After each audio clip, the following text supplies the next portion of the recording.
السلام علیکم دوستوں، آج سے تقریباً 5000 سال پہلے ملک عراق میں بابل نام سے ایک بہت ہی مشہور شہر تھا۔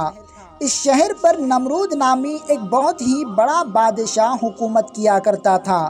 نمرود اتنا بڑا بادشاہ تھا کہ روایتوں میں آتا ہے کہ دنیا میں 4 سب سے بڑے بادشاہ گزرے ہیں جنہوں نے دنیا کے کئی حصوں پر حکومت کی ہے، جن میں سے 2 مسلم بادشاہ اور 2 کافر بادشاہ تھے۔ 2 کافر بادشاہوں میں سے ایک نمرود بھی تھا۔ نمرود بڑا ہی ظالم اور جابر قسم کا بادشاہ تھا۔ نمرود اپنے آپ کو خدا کہا کرتا تھا اور اپنی قوم سے کہتا تھا کہ میری عبادت کرو اور میرے آگے سجدہ کرو۔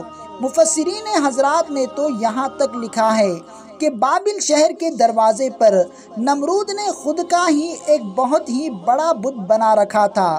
جب کوئی بابل شہر میں داخل ہوتا تو وہ نمرود کے بت کو سجدہ کیا کرتا۔ نمرود کی قوم کے لوگ نمرود کے ساتھ ساتھ لکڑی اور مٹی کے بت بنا کر ان کی بھی عبادت کیا کرتے تھے۔ ایک دن نمرود اپنے محل میں بیٹھا ہوا تھا کہ اس کے ایک سب سے بڑے نجومی نے نمرود سے کہا کہ بادشاہ سلامت، اگر جان کی امان پاؤں تو ایک بات عرض کروں۔ نمرود نے کہا کہو۔ اس نجومی نے کہا کہ بادشاہ سلامت، آپ کی سلطنت میں ایک بچہ پیدا ہوگا جو لوگوں کو بتوں کی عبادت کرنے سے روکے گا اور اپنے دین کی طرف بلائے گا، اور بڑا ہو کر آپ کی حکومت کو بھی ختم کر دے گا۔ نمرود نے اپنے دربار کے دوسرے نجومیوں سے پوچھا، کیا یہ نجومی سچ کہہ رہا ہے؟ سارے نجومیوں نے کہا کہ ہاں بادشاہ، یہ سچ کہہ رہا ہے۔ نمرود غصے میں آگ بگولا ہو گیا اور اس نے اعلان کر دیا کہ میری سلطنت کے سارے مردوں اور عورتوں کو ایک دوسرے سے الگ کر دیا جائے اور ان کے ملنے جلنے پر بھی پابندی لگا دی جائے، اور بابل شہر میں جتنے بھی لڑکے پیدا ہوں گے ان سب کو قتل کر دیا جائے۔ مفسرین حضرات کہتے ہیں کہ نمرود نے اس دوران 1 لاکھ سے زائد معصوم بچوں کو قتل کر دیا۔ نمرود کا یہ خیال تھا کہ اس طرح اس کی حکومت کو ختم کرنے والا بچہ پیدا ہی نہیں ہوگا، اور اگر پیدا ہو بھی جائے تو میں اس کو قتل کر دوں گا۔ لیکن اس کم عقل کو کون سمجھاتا کہ جب خدا کسی ظالم کو پکڑتا ہے اور اسے مٹانے پر آ جاتا ہے تو ساری دنیا مل کر بھی اسے نہیں بچا سکتی۔ اسی زمانے میں بابل شہر میں ایک خاتون رہا کرتی تھی جن کا نام تھا نونا۔ نونا خاتون ویسے تو حاملہ تھی، لیکن اللہ تبارک و تعالیٰ نے انہیں ایسی کرامت سے نوازا تھا کہ یہ حاملہ ہونے کے باوجود ان کا پیٹ بڑا نہیں دکھائی دیتا تھا۔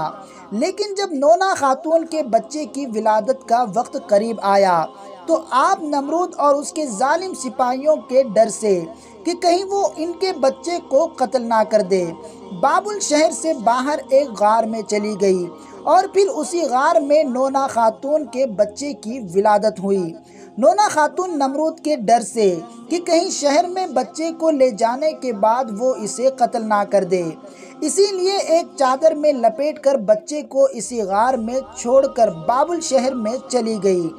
دوسرے دن نونا خاتون جب غار میں پہنچی تو کیا دیکھتی ہے کہ بچہ اپنے انگوٹھے کو چوس رہا ہے اور انگوٹھے سے دودھ نکل رہا ہے۔ دوستوں، یہ بچہ پیغمبر حضرت ابراہیم علیہ السلام تھے، جنہیں اللہ تعالیٰ نے نمرود کی حکومت کو ختم کرنے اور لوگوں تک توحید کا پیغام پہنچانے کے لیے پیدا فرمایا تھا۔ حضرت ابراہیم کی والدہ روزانہ غار میں آتی اور حضرت ابراہیم کی پرورش کرتی۔ جب حضرت ابراہیم تھوڑے سے بڑے ہو گئے تو آپ کی والدہ آپ کو اچھی اچھی باتیں بتانے لگی اور پیغمبروں کے قصے سنانے لگی۔ جب آپ 9 برس کے ہو گئے تو آپ نے اپنے والدہ سے کہا کہ مجھے بھی شہر میں لے چلو۔ آپ کی والدہ نے کہا کہ شہر میں ابھی آپ کے لیے حالات صحیح نہیں ہیں، لیکن جب حضرت ابراہیم 11 برس کے ہو گئے تو آپ کی والدہ آپ کو لے کر شہر چلی گئی۔ شہر میں حضرت ابراہیم اپنے والد کے گھر رہنے لگے۔ دوستوں، اگر آپ کو حضرت ابراہیم کی پیدائش کا یہ واقعہ پسند آیا ہو تو اس ویڈیو کو ایک لائک کرے اور ساتھ ہی میرے ہمت افزائی کے لیے میرے یوٹیوب چینل کو سبسکرائب کر کے گھنٹی والے بٹن کو ضرور دبائے۔ انشاءاللہ پھر ہوگی ملاقات ایک نئی ویڈیو کے ساتھ، تب تک کے لیے اللہ حافظ۔